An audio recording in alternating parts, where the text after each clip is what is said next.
Hey, what's poppin'? It's your boy Jay the Comedian. Good morning. How are y'all doing today? How am I doing today? I feel terrific. Beautiful day.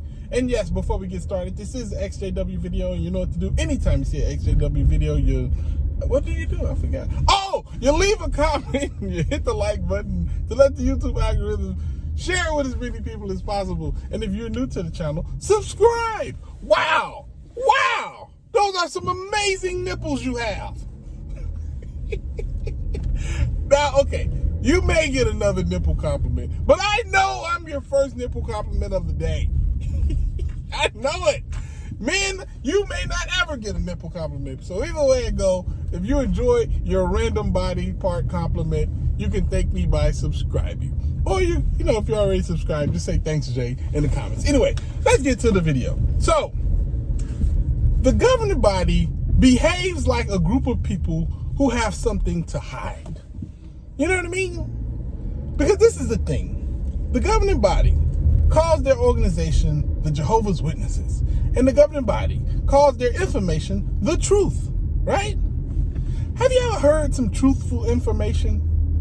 Like, what's 1 + 1? Like, it's 2, right? That's true. That's the actual answer to 1 + 1. But the thing is that if you're a critical thinker, if you're a person who can really sit down and think things out, you'll know that the answer to 1 + 1 is pretty much infinite. You understand what I'm saying? The thing is that if you take two things and you put it inside, I don't know, any type of space, and you leave it there, you come back, it should be two things there. But if you, like a real critical thinker, you ask the question, well, what are the two things you're putting in that area? Because chances are, if those are two things that can either die or reproduce, you get there, you don't know how many of those things might be. Like, you put 2 roaches in a box, you come back, it could be 1,000,000 of them joints up in there. You know what I'm saying? Because if you can think like that and you can ask questions, you know that the answer can always change based on the information. So in life, you ask questions. You don't just go with the first thing you think of, because a lot of the time, if you don't really think about it, you could be wrong. So in life, you have to ask questions. You have to question the information so you can get to the best possible answer. That's how it works. But the Jehovah's Witnesses are so protective of their truth. They're so protective of the thing that they say God said. Why are you so protective of it? Let it be questioned. Let it be scrutinized. Let people go on their own journeys to find out whether or not it's the truth. Even the Bible says to do that. Even the Bible says, test and see if I'm not good, right? Even if the Jehovah's Witnesses is like, oh, we don't listen to that part of the Bible. Well, not when it comes to this. Because this is the thing. If you have the truth and you feel like you have the truth and you know that you're being truthful, you have no problem letting people research it and question it. You have confidence in it. The only time you're so protective of your information and of your truth is when you're lying. That's the only time.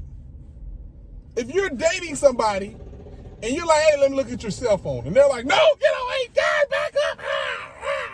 You know what I'm saying? Chances are they're lying to you.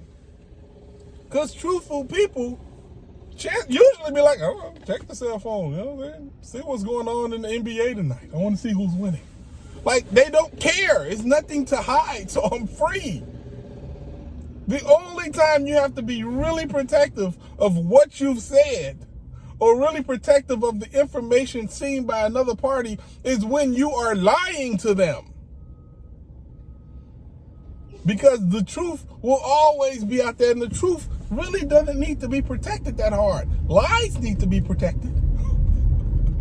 Because the truth is out there. And the thing about the truth normally, not always, but sometimes, when you hear the truth, it sounds like the truth. It makes sense.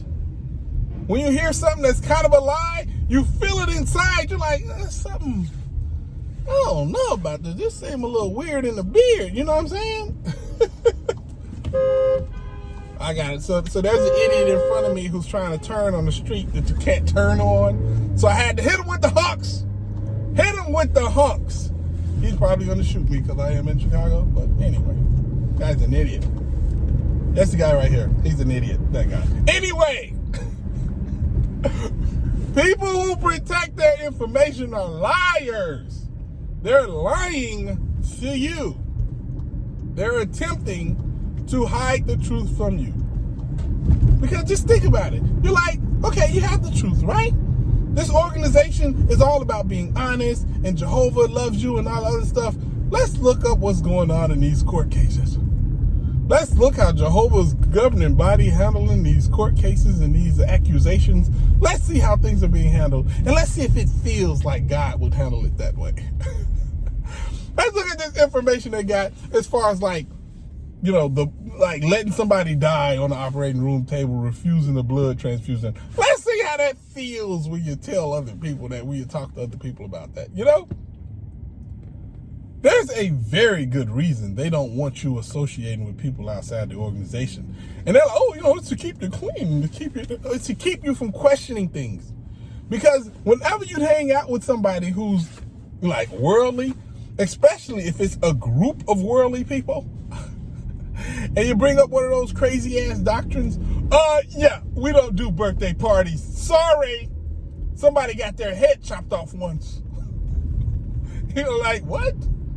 Are you kidding me? That's a terrible reason not to celebrate your own birthday. Like, are you thinking about chopping off somebody's head at your birthday? That makes no sense at all. And then on top of that, like, I'm sure that bad things have happened at weddings before.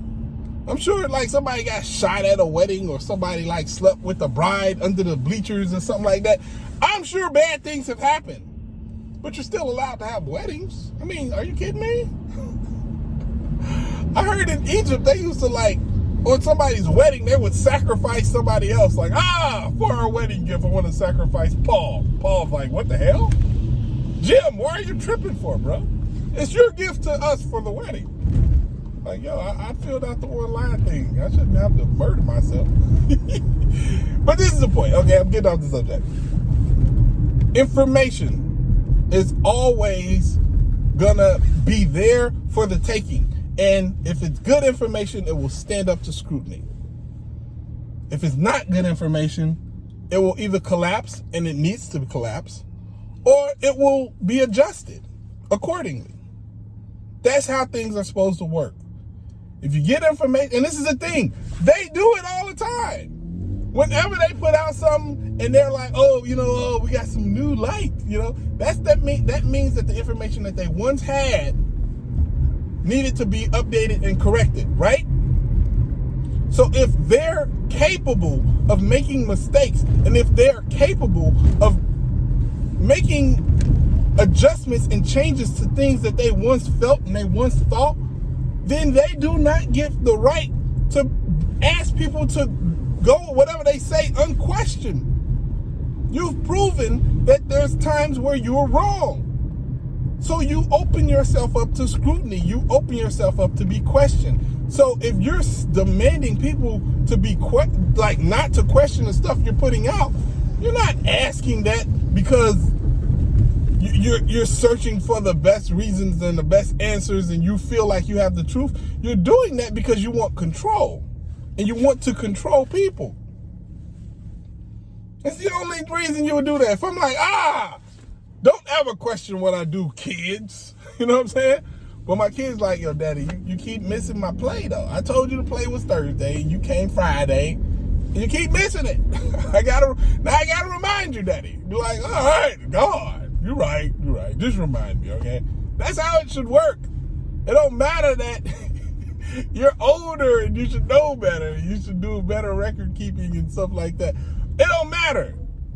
The fact that you've been making mistakes, and you've consistently made mistakes that you needed to update and fix yourself, that opens you up to needing some help. They need some help with their information, obviously. But they're like, well, we help ourselves. We don't need help from you people. Obviously you do. Because I remember a bunch of times when the organization would say and do certain things, especially when it came to college. People were saying, we need to go to college. We should be able to go to college. This thing you have where you're not telling people to go to college and you're trying to discourage people from doing that, you need not do that. And for years, they did not listen. They still kind of punish like elders and things like that if they decide to get extracurricular knowledge and information. For years, a lot of people missed out on entire educational opportunities due to their doctrine. And it took them finally to themselves coming to the realization, well, I guess we probably should let them go to college. We can make more money probably. Don't give them too much college because then they'll start critical thinking, and we know how dangerous that can be. This is the stuff I'm talking about, y'all. You have to be you got to look at them. A red flag should go up to anybody who's that protective of their information. Because for the last time, only people who are that protective of their information are people who are lying to you. And they know that the truth would blow up their entire organization. Anyway, it's your boy, Jay the Comedian. I hope y'all having a great day. I'm having a great day. Holla, Jaguala. Deuces.